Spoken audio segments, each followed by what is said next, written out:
دعا، سورہ فاتحہ اور اس کے بعد قرآن۔ یہ ایسے ہے جیسے سوال اور پھر جواب۔ ہم نے اللہ سے مانگا اور اللہ نے فوراً سے جواب میں پورا قرآن دے دیا۔ اور سورہ فاتحہ کی ابتدا کیسے ہوتی ہے؟ سورہ فاتحہ کے بہت سارے نام ہیں۔ سورہ فاتحہ کو ام الکتاب بھی کہا جاتا ہے، الکتاب الثانی بھی کہا جاتا ہے، سورہ شفا بھی کہا جاتا ہے، اور رقیہ بھی کہا جاتا ہے۔ رقیہ کہتے ہیں دم کرنے والی سورت۔ سورہ شفا کہتے ہیں اس کو جس سے ہر بیماری کے اوپر آپ پڑھ کر دم کر دیں۔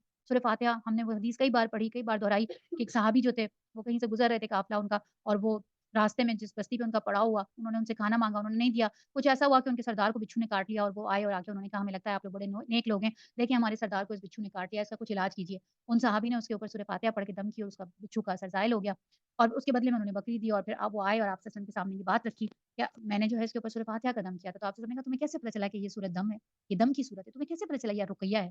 رقیہ عربی میں کہتے ہیں دم کرنے والی سورت۔ تو یہ بلاؤں سے محفوظ کرنے والی، یہ بیماریوں کو ختم کرنے والی بہت بہت بڑی نعمت ہے۔ اور یہ 7 آیات خود قرآن پاک کہتا ہے کہ ہم نے تمہیں وہ 7 آیات بخشی ہیں جو ہم نے اور کسی کو نہیں دی، اور یہ تم بار-بار دہرائی جانے والی، بار-بار کیسے دہرائی جاتی ہے؟ نماز میں۔ اور سورہ فاتحہ کو الصلاۃ کہا جاتا ہے۔ کیوں کہا جاتا ہے؟ اتنی خوبصورت حدیث قدسی ہے، خود اللہ نے کہا کہ میں نے الصلاۃ کو اپنے اور اپنے بندے کے درمیان آدھا-آدھا تقسیم کر لیا۔ یعنی سورہ فاتحہ کو میں نے اپنے اور اپنے بندے کے درمیان آدھا-آدھا تقسیم کر لیا ہے، اس میں سے آدھا میرے بندے کے لیے، آدھا میرے لیے۔ ابتدا کی جو آیات ہیں وہ میری ہیں، میرے لیے تعریف کی گئی میرے بندے نے، مجھے بڑا مانا ہے، اور میرے بندے نے اس کے بعد جو کچھ مانگا ہے میں اس کو دوں گا۔ اللہ وعدہ کر، تو سچے دل سے جب آپ سورہ فاتحہ پڑھ لیتے ہیں تو اللہ کی اور آپ کی ایک کمٹمنٹ ہو جاتی ہے۔ آپ اللہ سے مانگتے ہیں، اللہ کہتا ہے میں دوں گا، میرا پرومس ہے، سچے دل سے مانگو۔ تو سورہ فاتحہ کی اس لیے بہت اہمیت ہے۔ سورہ فاتحہ کے بغیر نماز نہیں ہوتی، ہمیں پتہ ہے کہ ہم اگر امام کے پیچھے بھی نماز پڑھتے ہیں، اور جو جہری رکعت ہوتی ہے جس کے اندر امام، اس میں اختلاف بھی ہے، لیکن آپ صلی اللہ علیہ وسلم نے دونوں طرح سے پڑھی۔ آپ صلی اللہ علیہ وسلم کے صحابہ کرام نے دونوں طرح سے ہوا کہ وہ نماز سورہ فاتحہ کو تیز آواز میں بھی پڑھا کرتے تھے، آہستہ بھی پڑھا کرتے تھے۔ یعنی امام اگر پڑھ رہا ہے سورہ فاتحہ تو اس کے پیچھے مقتدیوں کو کیا کرنا چاہیے؟ کیا خاموش رہیں؟ لیکن حدیث سے پتہ چلتا ہے کہ بھائی جو سورہ فاتحہ نہیں پڑھتا اس کی نماز نہیں ہوتی، تو آپ اپنے دل میں نماز سورہ فاتحہ پڑھتے رہتے ہیں۔ سورہ فاتحہ لازمی ہے، باقی تمام غلطیوں کا سجدہ سہو ہو جاتا ہے۔ آپ سے کوئی رکن چھوٹ گیا، آپ نے سجدہ سہو کر لیا، آپ سے رکوع آپ کو یاد نہیں ہے، میں نے 2 کیے تھے یا 3 کیے تھے، کوئی بات نہیں، آخر میں آپ نے سجدہ سہو کیا، نماز مکمل۔ سورہ فاتحہ اگر آپ کی چھوٹ گئی اور اب آپ کنفیوز ہیں، میں نے پڑھی تھی کہ نہیں پڑھی تھی، اب آپ کو نماز لوٹانی پڑے گی، اس کا کوئی سجدہ سہو نہیں ہے۔ سورہ فاتحہ کے بغیر نماز نہیں ہے، تو اس لیے سورہ فاتحہ کی بہت اہمیت ہے۔ بسم اللہ الرحمن الرحیم، الحمد للہ رب العالمین۔ ابتدا دیکھیں کہاں سے ہوئی؟ سب سے پہلی ابتدا سکھا رہا ہے اللہ، کہاں سے سکھا رہا ہے؟ جب تعریف کرو، جب ابتدا کرو تو کس چیز سے کرو؟ شکر سے ابتدا۔ ہم آپس میں کہتے ہیں نا تھینک یو، تو اللہ کو تھینک یو کرنے کا سب سے خوبصورت لفظ جو اللہ نے خود نے بتایا ہے وہ ہے الحمد۔ یعنی آپ نے اپنے رب کو تھینک یو کہنا ہے، آپ کا الحمدللہ۔ اور بہت سارے طریقوں میں، جیسے ہم کھانا کھاتے ہیں، ہم کیا کہتے ہیں؟ الحمدللہ الذی سقانا وجعلنا من المسلمین۔ تو آپ نے اللہ سے کہا کہ اللہ شکر ہے تیرا، ہر اس چیز کے جواب میں آپ اللہ کو کہتے ہیں الحمدللہ۔ یہ ہے کیا کہ ساری تعریف، اچھا اس کا لفظی معنی دیکھیں تو اس کا کیا ہے کہ ساری تعریف تیرے لیے، لیکن ہم شکر کے موقع پر کہتے ہیں، ہم کیا کہتے ہیں کہ میں نے کھانا کھایا، میرا پیٹ بھرا، تو تعریف تیری ہے، تعریف میری نہیں ہے، میں کما کے لے کر آیا یا میں نے بنایا یا میں نے سب کچھ کیا۔ ہم کس کو کہتے ہیں؟ جو پکا رہا ہے تو اس کو بھی کہتے ہیں، اس کا بھی حق ہے کہ اس نے اتنی ایفرٹ کی، لیکن جو اصل دینے والا ہے اس کو نہیں دیا۔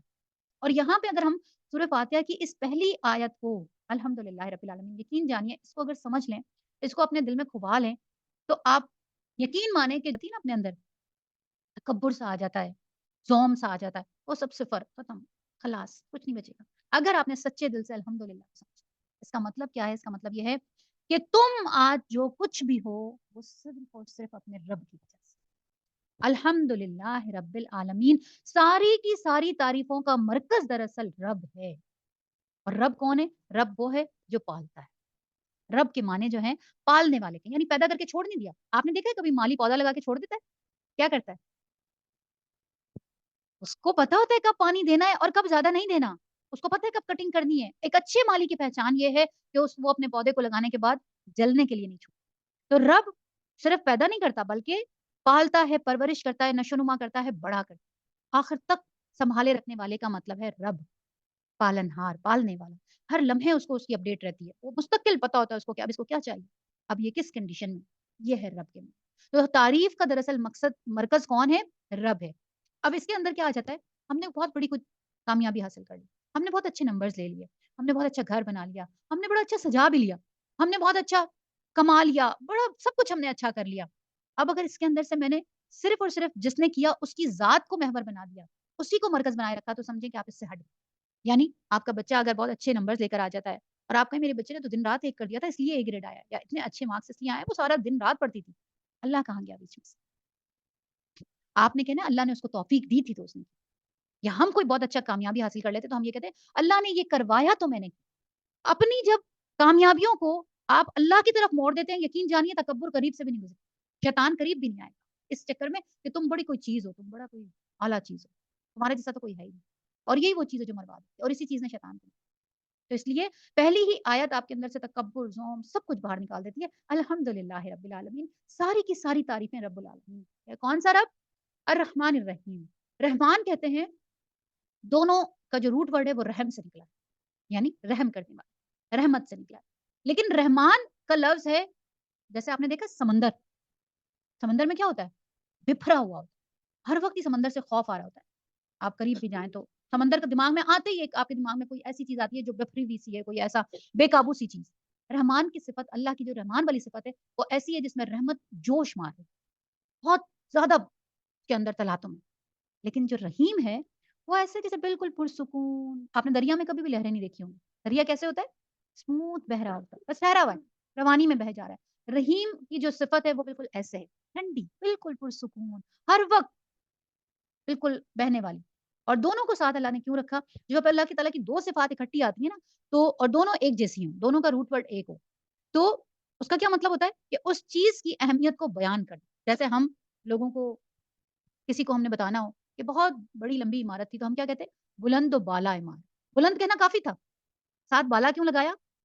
بہت بلند تھی, بلند سے بھی بلند تھی, یہ بتانا مقصود تھا. تو اللہ نے یہاں رحمان کے ساتھ جو رحیم کو جوڑا تو بتانا کیا مقصود ہے؟ بہت زیادہ رحیم ہے, اتنا رحیم ہے, اس کی رحمت کسی چیز کے اوپر سے نہیں ہٹی ہوئی. اور اللہ نے خود نے آسمانوں پر یہ کہہ کے لگایا ہوا ہے, حدیث سے پتہ چلتا ہے کہ میری رحمت میرے غصے پر حاوی ہے. یعنی اگر تم کبھی خطائیں کر جاؤ, اگر کبھی تم غلطیاں کر جاؤ, کبھی تم نافرمانیاں کر جاؤ, کبھی تم بہت بڑا بھی گناہ کر جاؤ, تو میری اس چیز کو پڑھ کر اور واپس پلٹ آنا کہ میں اگر غضبناک ہو بھی گیا, غصہ ہو بھی گیا, تو کوئی بات, میری رحمت جو ہے میرے غصے پر حاوی ہے. تم رو گے, تم آنکھ سے آنسو نکالو گے, تم گڑ گڑاؤ گے, تم اپنا ماتھا ٹیکو گے میرے آگے اور میں پگھل جاؤں, میری رحمت تمہیں ڈھانپ لے گی. تو رحمان اور رحیم دونوں ایک جیسے ایک ساتھ اللہ تعالیٰ نے اس لیے رکھے کہ اہمیت بتانا مقصود تھی. اور کیا کہا اللہ تعالیٰ نے؟ مالک یوم الدین. اب دیکھیں سورہ فاتحہ کے اندر کچھ کانسیپٹس کلیئر کیے گئے ہیں. قرآن پورا کا پورا جب پڑھیں گے تو تمہیں آسانی ہوگی. انسان کو میں نے بنایا, بنانے کے بعد جب میں نے کہا کہ قال انی جاعل فی الارض خلیفہ, جب اللہ نے فرشتوں سے کہا میں زمین میں ایک خلیفہ بنانے والا ہوں, انسان ہوگا اور یقیناً یہ بھی بتایا ہوگا کہ با اختیار ہوگا, اپنی مرضی سے سارے کام کرے گا, تمہاری طرح لائک روبوٹ نہیں ہوگا, یس بھی کر سکتا ہوگا, نو بھی کر سکتا. تو فرشتوں نے اسی وقت کیا کہا تھا؟ کیا کہا تھا؟ کیا کریں گے؟ فساد برپا کریں گے, خون بہائے گا, جس کو اختیار مل جاتا ہے وہ تو فرعون بن جاتا ہے. تو آپ یہ کرنے کیا جا رہے ہیں اللہ تعالیٰ؟ آپ ایک بااختیار مخلوق زمین میں بھیجیں گے, یہ تو طوفان مچا دیں گے. اچھا اس سے پہلے اللہ جنات کو تخلیق کر چکا تھا, یہ زمین میں ادھم مچا چکے تھے. فرشتوں کا بھی کہنا غلط نہیں تھا, ہے نا, ان کا بھی مطلب ڈرنا اور ایک بولنا بنتا تھا کہ ابھی تو آپ نے جنات کو بھیجا تھا زمین پہ, تو کیا انہوں نے حشر کیا, ختم کرنا پڑا. تو آپ اب انسان کو ٹرائی کر رہے ہیں. تو لیکن اللہ نے اس کے جواب میں کیا کہا تھا؟ تم نہیں جانتے جو میں جانتا ہوں. کیا جانتا تھا اللہ؟ اللہ جانتا تھا. کیا جانتا تھا؟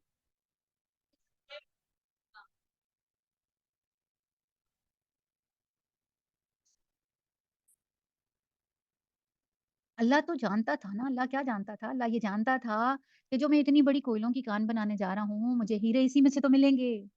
اللہ کو پتا تھا کہ یہ جو اتنے سارے انسان ہیں ان میں خون بہانے والے ہوں گے, ان میں فساد برپا کرنے والے ہوں گے, لیکن میں اپنی جنت کو جن سے سجاؤں گا وہ بھی تو مجھے انہی میں سے ملیں گے. اللہ کو پتا تھا ہوں گے میرے چنے ہوئے لوگ, ہوں گے میرے ہوں گے, ان کو پھر میں جنت سجاؤں گی, ان سے میری جنت سجے گی. تو اللہ نے جب فرشتوں سے کہا کہ میں یہ انسان تخلیق کرنے والا ہوں, تو یہاں پہ سورہ فاتحہ میں اللہ تعالیٰ نے ایک بات کلیئر کر دی, مالک یوم الدین, بدلے کے دن کا مالک ہے. دین کہتے ہیں بدلہ, بدلہ لینے والا. اگر انسان کو یہ پتہ ہی نہ ہو کہ میرا آخرت کے اندر سوال جواب ہوں گے, مجھے بدلہ دینا پڑے گا, تو کیا ہوگا؟ اللہ ہے پھر تو جو مرضی چاہے کرے وہ کم ہے, جو فساد برپا کرے. جب اس کو پکڑ کا کوئی ڈر, ابھی بھی پکڑ کا ڈر ہے تب بھی باز نہیں آتا, تو جب اس کو پکڑ کا ڈر ہی نہ ہوتا تو کیا ہوتا؟ تو اللہ نے پہلے ہی سورہ فاتحہ میں ہی بتا دیا, مالک یوم الدین, وہ جو رب ہے وہ اس بدلے کے دن کا مالک ہے, اس دن کچھ نہیں چلے گا, کوئی سفارش نہیں ہوگی, وہ رب مالک ہے. یہاں تک آ گئی تعریف. اللہ نے سکھایا دیکھو جب بھی میرے ساتھ کنیکشن کرنا ہو, سورہ فاتحہ دراصل کنیکشن کرنے کا طریقہ بھی بتا ہے. جب بھی تم اللہ کے ساتھ اپنا کنیکشن جوڑنا چاہو تو پہلا تمہارا کام کیا ہونا چاہیے, اپنے رب کو راضی کرو, اس کی تعریف کرو, اس کی بڑائی بیان. یہ پہلا کام ہے. اور پھر اس کے بعد اب یہاں سے تھوڑا سا چینج ہو رہا ہے اسٹائل, اور انسان پہلے تعریف کر رہا تھا, اب کیا کر رہا ہے, مخاطب ہو رہا ہے اللہ تعالیٰ سے. اللہ تعالیٰ سے مخاطب ہو کے کیا کہہ رہا ہے, ایاک نعبد و ایاک نستعین, اللہ ہم تیری عبادت کرتے ہیں اور کرتے رہیں گے. یہ اللہ تعالیٰ سے اظہار ہے اور کمٹمنٹ ہے, دونوں چیزیں, کہ اللہ ہم تیری عبادت کرتے ہیں اور کرتے رہیں گے.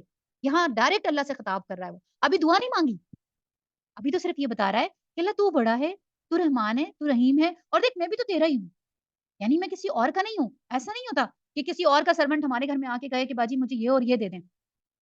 جو ہماری والی ہوتی ہے وہ کیسے دھڑلے سے کہتی ہے, اب ہماری پرسوں بول کے گئی ہے باجی کو بتا دیں زکات میں ہی لوں گی, کسی اور کو نہ دیں, ہماری پرسوں بول کے گئی ہے, اکثر کو جاتے جاتے بول کے گئی. یہ دھڑلہ کون کرتا, کوئی اور برابر والی نہیں آ کے کر سکتی. اسلوب دیکھیں کتنا پیارا ہے, پہلے تعریف کی, پھر اس کے بعد اللہ کو کیا کہا, اللہ پلیز میں آپ کا ہوں, یا کا نعبد و ایاک نستعین, اللہ میں تیری ہی عبادت کرتا ہوں اور تجھ ہی سے مدد مانگتا ہوں اور مانگتا رہوں گا, کیونکہ میں تیری عبادت کرتا ہوں, تیرا ہوں نا, اس لیے تیرے پاس آؤں گا. آج بھی تجھ سے مانگنے آیا ہوں, آئندہ بھی تجھ سے مانگنے.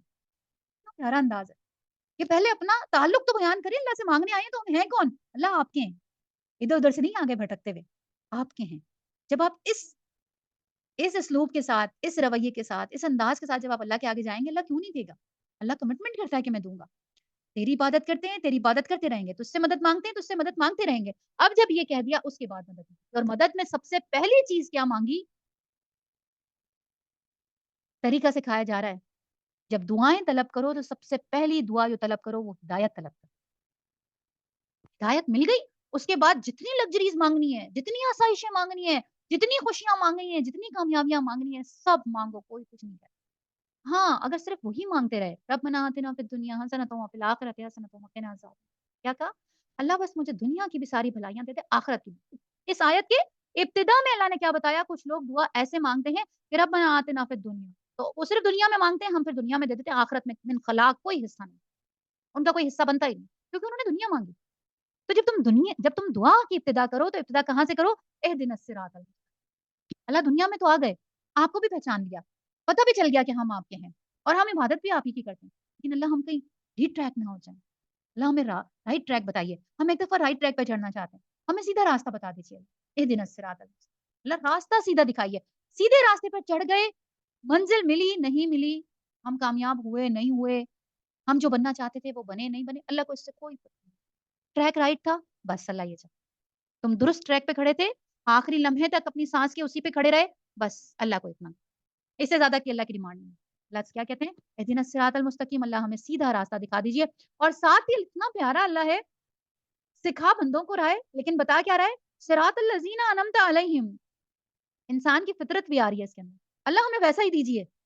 ہم بھی کہتے ہیں نا, مجھے بھی تو ایسا بنا کے دیں, بچے کیا کہتے ہیں ماما, اس کو تو ایسا بنا کے دے دیا اور مجھے نہیں بنا کے دیا, اس کے لیے تو اتنا اچھا سوٹ لے کر آ گئی, کہتے ہیں نا, یہ والا دینا مجھے, یہ جو اس کے لیے لے کر آئی ہیں. فطرت ہے انسان کی, کوئی اور چیز دیکھ کے ویسے ہی مانگتا ہے. اللہ نے کیا کہا, صراط الذین انعمت علیہم, تمہاری فطرت ہے نا, دیکھو صراط بھی وہ والی دینا اللہ جس پر تو نے انعام نازل کیا ہے, راستہ وہ والا دکھانا جس کے اوپر تیرا انعام نازل, ان لوگوں کا. اب ان لوگوں کون لوگ ہیں, یہ سورہ انبیاء کے اندر اللہ تعالیٰ فرماتا ہے کہ وہ کون لوگ ہیں جن پر میں نے انعام نازل کیا. وہ لوگ ہیں, سب سے پہلے اس میں انبیاء آتے ہیں, پھر شہداء, پھر صالحین, اللہ کے پیارے عباد الرحمان. یہ وہ لوگ ہیں جن کے بارے میں اللہ کہتا ہے ان پر میرا انعام نازل ہو. اللہم ربنا اجعلنا, اللہم ربنا اجعلنا, اللہ ہمیں بھی ان لوگوں میں شامل کیجیے.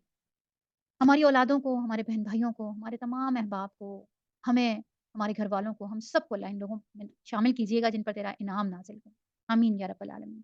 اور اس کے ساتھ ہی ایک اور چیز اللہ نے کیا بتائی, طریقہ سکھایا کہ دیکھو قرآن میں 3 طرح کی چیزیں ہیں نا, قرآن 3 چیزوں سے بنا, 3 طرح کی آیات ہے. ایک ہے محکمات, یعنی احکامات, حکم ہے, یہ کرو, یہ نہیں کرو, یہ چھوڑ دو, یہ بالکل ٹھیک ہے, یہ ساری چیزیں بتا دی اللہ نے, احکامات ہے. دوسری چیز ہے متشابہات, کنفیوژنس ہیں, جیسے حروف مقطعات ہیں, ہمیں نہیں پتا کیا ہیں, کوڈ ورڈز ہیں, اللہ کے اور اس کے رسول کو پتا ہوں گے, ہمیں نہیں پتا, ہمیں کہا بس ایسے ہی پڑھو, ہم ایسے ہی پڑھتے ہیں. ایسے ہی کچھ اور آیات ہیں جن کا کچھ نہیں پتا چلتا, ان میں اپنی مرضی کے معنی نہیں نکالنے, کچھ ہوتے ہیں متشابہات. ایک ہے قصائص, قصائص کس لیے اللہ نے قرآن میں رکھے؟ ہمیشہ قصے کیوں ہوتے ہیں؟ سبق دینے کے لیے، عبرت پکڑنے کے لیے، نصیحت حاصل کرنے کے لیے۔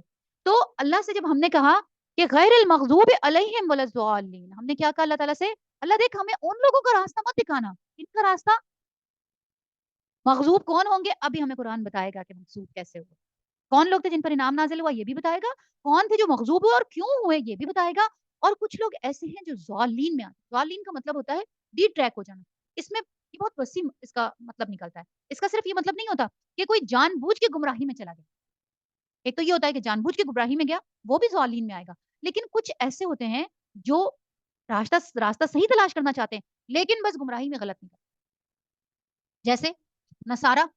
اب نصارہ بری نیت کے ساتھ نہیں گمراہ ہوئے، یہ حضرت عیسیٰ کی محبت میں گمراہ ہوئے، اسی لیے کہا نا کسی چیز کی بھی زیادتی اللہ کو پسند نہیں ہے، محبتوں میں بھی زیادتی اللہ برداشت نہیں کرتا، اللہ کے ساتھ محبت، اللہ کے بندوں کے اندر اب انہوں نے حضرت عیسیٰ کو کیا بنا دیا؟ محبت میں بنایا نا بیٹا، غلف کر دیا، اللہ قرآن میں کہتا ہے غلف مت کرنا، غلف عربی کا لفظ کیا مطلب ہے اس کا؟ کسی بھی چیز کو اتنا بڑھا دینا کہ وہ غلط راستے پہ نہیں، انہوں نے حضرت عیسیٰ سے محبت میں اتنے آگے بڑھے کہ انہوں نے اللہ کا بیٹا بنا دیا، اور وہ کوئی برائی کے اندر اپنے دل میں انہوں نے برائی کی نیت نہیں کی ہوئی تھی لیکن گمراہ، تو نیکی کے چکر کے اندر گئے، زیادہ نیکی کرنے کے، اللہ کا بیٹا ہے بھائی، مریم کو کسی بندے نے ہاتھ ہی نہیں لگایا تھا، تو یہ تو نعوذ باللہ جو ہے وہ خدا ہے، تو یہ غلف مت کرنا۔ اچھا اسی غلف کے اندر اب امت محمدیہ کے بھی صلی اللہ علیہ وآلہ وسلم کے بہت زیادہ لوگ ایسے ہیں جو اللہ کے رسول صلی اللہ علیہ وسلم سے محبت کے اندر اتنا، وہ کوئی دشمنی میں یا برائی کے اندر نہیں گئے۔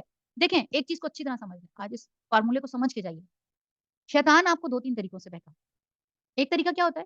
وہ آپ کو برائیاں دکھاتا ہے، ہر ایک کا اس کو پتا ہے، اس کی کمزوریوں کو جانتا ہے، وہ یہ کیسے پکڑائی میں آئے گا، یہ کیسے پکڑائی میں آئے گا، اس کو کیسے گھیروں، سب کا اس کو نفس کو دیکھ رہا ہوتا ہے نا، ریڈ کر رہا ہوتا ہے، تو کچھ لوگوں کو وہ دیکھتا ہے کہ اس کی کمزوری یہ ہے کہ اس کو برائیوں سے اٹریکٹ ہوتا ہے، وہ اٹریکٹ کرتا ہے، ٹھیک ہے؟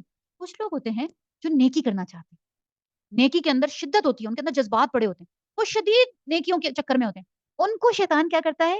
نیکی کہہ کے گناہ کرواتا ہے، یعنی اب یہ بھی جس کو گھیر رہا ہے گناہ کی اٹریکشن دکھا کے، اس کا واپس پلٹنا پھر بھی ممکن ہے کیونکہ اس کے دل میں پتا ہے کہ یہ گناہ ہے، بھٹکتا رہے گا، کبھی نہ کبھی پلٹ جائے گا، اس کا پلٹنا 99% ناممکن ہے، کیوں؟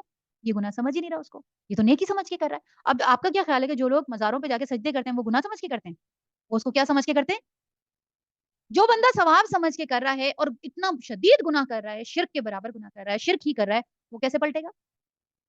اس کا پلٹنا کتنا مشکل ہے، وہ تو اس کو ثواب سمجھ رہا ہے۔ تو اس بات کو اچھے سے سمجھ لیں کہ یہ والی جو برائی ہے یہ بہت بڑی برائی اور بہت شدید برائی ہے، اس پہ کوئی اللہ کی رحمت ہو جائے اور اللہ ہی اس کو پلٹا لے تو یہ پلٹتے ہیں، بہت سارے لوگ واپس بھی آتے ہیں بعد میں، پچھتاتے بھی ہیں کہ ہم یہ کیا کرتے رہے، ہمیں تو پتہ ہی نہیں تھا۔ قرآن کی طرف جب آتے ہیں اور قرآن کو پڑھنے لگتے ہیں اور قرآن کو ان کا دماغ کھلتا ہے، دل کھلتا ہے، تو پھر ان کو احساس ہوتا ہے یہ تو اب تک ہم ان لوگوں سے مانگتے رہے، ہم تو بزرگوں سے مانگتے رہے، وسیلہ بناتے رہے، اور ہم نے تو ولی اللہ کو پتہ نہیں کیا بنا لیا تھا۔ قرآن کہتا ہے کہ آخرت میں یہ ختم ہو جائیں گے سارے ان کے تعلقات، تو پھر وہ پلٹ آتے ہیں، لیکن مشکل ہے پلٹ۔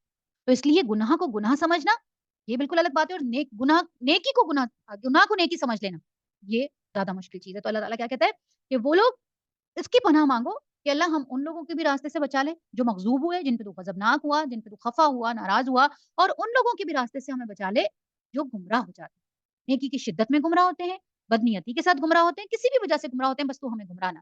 ہم نے تو کہہ دیا کہ ہمیں اللہ تعالیٰ سیدھے راستے پر رکھے، اور اس کے بعد آمین ضرور کہتے ہیں، اس کے بعد نماز میں بھی آمین کہتے ہیں، اور ویسے بھی جب بھی اس کو پڑھیں تو آمین ضرور کہیں۔ یہ ہے سورہ فاتحہ۔ اب آپ کو سمجھ آیا کہ سورہ فاتحہ کتنی پیاری چیز ہے اور کیوں اللہ تعالیٰ نے اس کو بار بار کتنی بار نمازوں میں دہراتے ہیں ہم، کتنی بار دہراتے ہیں ہم نمازوں کے اندر، ہے نا؟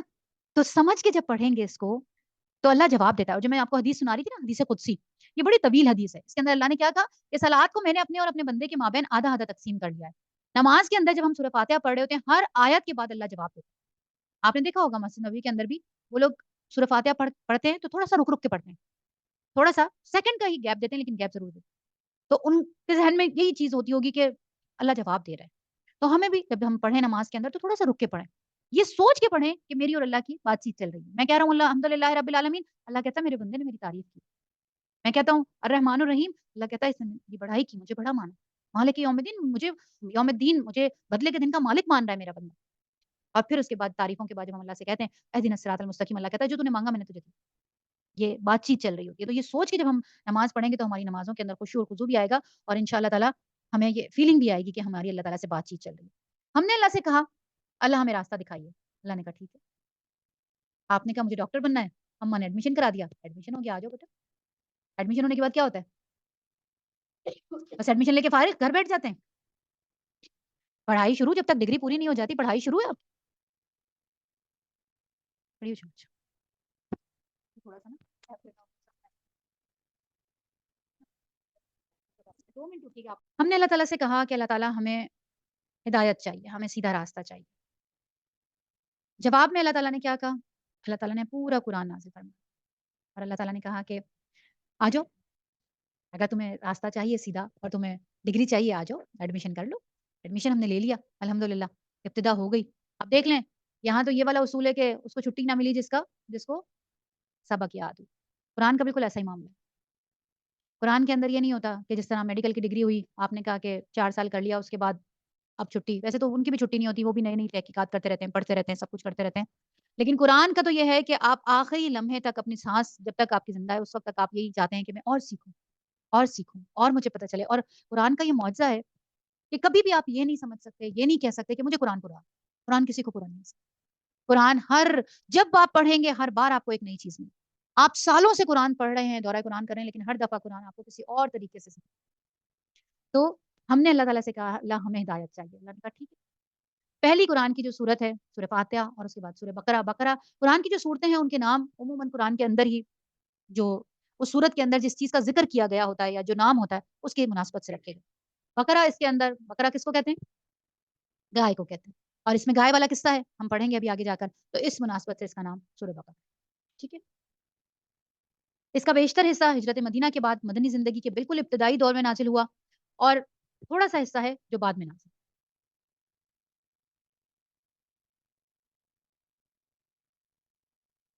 اب یہ دیکھیں سورہ بقرہ کو سمجھ لیں کہ جب یہ نازل ہوئی تو ماحول کیسا تھا. ہجرت سے قبل جب تک مکے میں اسلام کی دعوت دی جا رہی تھی, خطاب کس سے تھا؟ مشرکین سے تھا, جن کے لیے اسلام کی آواز ایک نئی اور غیر مانوس تھی. وہ بھی بعد میں آئے گا ترتیب کے حساب سے. پہلے سورہ بقرہ, یہ چونکہ مدینہ کے اندر سورہ بقرہ نازل ہوئی تو یہاں پہ ہجرت کے بعد آپ سابقہ کن لوگوں سے پیش آیا؟ مدینہ میں کون لوگ تھے؟ یہودی عیسائی دونوں تھے نا, دونوں تھے, دونوں سازشیں کرتے تھے نا. یہاں تو لوگ موجود تھے پہلے سے, اور یہ یہاں پہ کیوں آ کے بسے تھے؟ میں نے بتایا تھا پچھلے کئی سالوں سے بتا رہی ہوں دورہ قرآن کے اندر, کیوں آ کے بسے تھے یہ یہودی اور عیسائی یہاں پہ؟ نبی کا انتظار کرنے کے لیے. ان کی کتابوں میں لکھا تھا کہ وہ جو نبی آئے گا آخری وہ یثرب میں آئے گا, صحرا میں آئے گا, جو ساری نشانیاں تھیں وہ مدینہ. تو یہ اپنی بستیوں کو چھوڑ کر آئے, فلسطین سے یہ ہجرت کر کر کے یہاں پہ آ کے, ان کا تو بیس فلسطین تھا, یہ تو شام اور وہاں کے رہنے والے تھے, لیکن یہ وہاں سے ہجرت کر کے آئے اور ان کے آبا و اجداد ان کو بول کے گئے تھے کہ وہ جو آخری نبی آئے گا وہ یہاں پر آئے. تو یہ باقاعدہ یہاں پہ آ کے بسے تھے کہ ہم اس نبی کا استقبال کریں گے. ان کے ذہن میں یہ تھا کہ ہم چونکہ بنی اسرائیل کے اندر آج تک جتنی نبوت آئیں یہ ساری کی ساری بنی اسرائیل کے اندر آئی. حضرت ابراہیم کے بعد حضرت اسماعیل میں آئی, اور اسماعیل کے بعد بلاک ختم. اب یہاں پہ کوئی نبوت نہیں آئی. حضرت ابراہیم کے بعد حضرت اسحاق علیہ السلام, یعقوب علیہ السلام, یوسف علیہ السلام, اور اس کے بعد کے جتنے انبیاء آئے سب وہیں. بنی اسرائیل پوری کی پوری نبوت سے ان کو یہ اپنی وراثت سمجھتے تھے, اپنا حق سمجھتے تھے. ان کے ذہن میں یہ تھا کہ جو آخری نبی آئے گا وہ بھی ہمارے ہی اندر سے. اس وجہ سے یہ آ کر یہاں پہ بس گئے اور بس انتظار کرتے تھے. اور اہل مدینہ کو جو مشرکین تھے مدینہ کے اندر ان کو بار بار دھمکیاں دیا کرتے تھے اور کہتے تھے تم صبر کرو, ہمارا وہ نبی آئے گا پھر تم دیکھنا ہم عرب و عجم سب پہ چھا جائیں گے, ہم فتح یاب ہو جائیں گے. انہوں نے جو مدینہ کے مشرکین تھے جو بتوں کی پوجا کرنے والے تھے ان کو تعارف دیا ہوا تھا نبی کا خود ہی سے پہلے سے. وہ مینٹلی طور پہ تیار تھے. ان کی آپس میں جنگیں ہوتی تھی تو یہ کہتے تھے ابھی تو تم بھلے جو مرضی کر لو ہمارے ساتھ, ہمارا نبی آئے گا تو پھر تو ہم فتح یاب ہوں گے. تو ان کو بھی انہوں نے تیار کیا ہوا تھا مینٹلی طور پہ. اللہ تعالیٰ نے گراؤنڈ بنایا ہوا تھا رسول اللہ صلی اللہ علیہ وسلم کے لیے. انہوں نے جو اہل مدینہ نے جو آپ صلی اللہ علیہ وسلم کو ویلکم کیا, لے کے گئے, وہ ایسا ہی نہیں تھا کہ وہ اچانک سے کسی نبی کا سنا اور آ گیا. ان کے دماغوں پہ کب سے یہ بات چل رہی تھی کہ نبی نے آنا ہے, اور وہ آئے اسی لیے تھے آپ صلی اللہ علیہ وسلم کو ہجرت کے موقع پر لے جانے کے لیے. جب آپ کو مکہ کے اندر بہت تکلیفیں دی گئی تو وہ آئے اور آ کے انہوں نے بیت رضوان کی, انہوں نے کیا کہا, انہوں نے کہا آپ آئیے ہم لے کے چلتے ہیں. انہوں نے کہا اس سے پہلے کہ یہودی آ کے ان کے ساتھ بیٹھ کریں, ان کو تو نہیں پتا تھا نا کہ یہاں تو تعصب چل رہا ہے. انہوں نے کہا ہم پہلے لے جاتے ہیں, ہم پہلے اس نبی کو ویلکم کر دیتے. یہودی ہمیشہ ہمیں کہتے تھے کہ ہم تمہیں بتائیں گے, تو اس نبی کو تو ہم خود ہی ویلکم. اللہ نے بیس بنائی, جگہ بنائی. اب اللہ تعالیٰ نے جو ان کو خطاب کرنا ہے یہاں پہ ہے یہودی اور عیسائی. سورہ بقرہ کے اندر جو خطاب کیا جا رہا ہے وہ یہودی اور عیسائیوں سے کیا جا رہا ہے, تو اس کا بالکل انداز بھی الگ ہے. اور اللہ تعالیٰ, اور یہ لوگ کون تھے؟ یہ توحید کے بھی قائل تھے, رسالت کے بھی قائل تھے, وحی کے بھی قائل تھے, آخرت کا بھی ان کو پتا تھا, ملائکہ کا بھی پتا تھا, سب چیزوں کا پتا تھا کیونکہ نبوت تو ان کے ہاں سارے نبی آ چکے تھے. موسیٰ کے ماننے والے, عیسیٰ کے ماننے والے علیہ السلام, تو ان کو تو سارا پتا تھا. یہ جو مکہ کے لوگ تھے ان کو تو پتہ ہی نہیں تھا فرشتہ کیسے آئے گا, وحی کیسے ہوگی. یہ لوگ اہل کتاب نہیں تھے,